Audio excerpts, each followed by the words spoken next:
उद्यापासून जीएसटी नवीन रिफॉर्म होणार आहे, जे सर्वसामान्यांना फायदा होणार आहे. पंतप्रधानांनी पण संबोधन केले.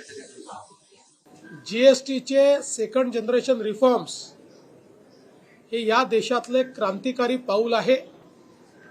या रिफॉर्म्समुळे एकीकडे सामान्य माणसाला लागणाऱ्या ज्या वस्तू आहेत याच्या किमती कमी होणार आहेत, कारण त्याच्यावर जीएसटी हा कमी करण्यात आलेला आहे.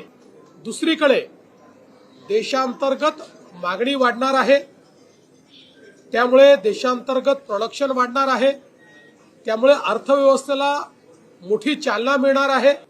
आणि विशेषतः आत्मनिर्भर भारताकडे जो आपला प्रवास आहे तो या सेकंड जनरेशन रिफॉर्म्सच्या माध्यमातून माननीय प्रधानमंत्री मोदींनी सुरू केलेला आहे. त्यामुळे तमाम भारतीयांच्या वतीने मी मोदीजींचे आभार मानतो की इतक्या मोठ्या प्रमाणात ऐतिहासिक असं जीएसटीचं रिडक्शन, जीएसटी कमी करण्याचं काम हे माननीय मोदीजींनी केलं.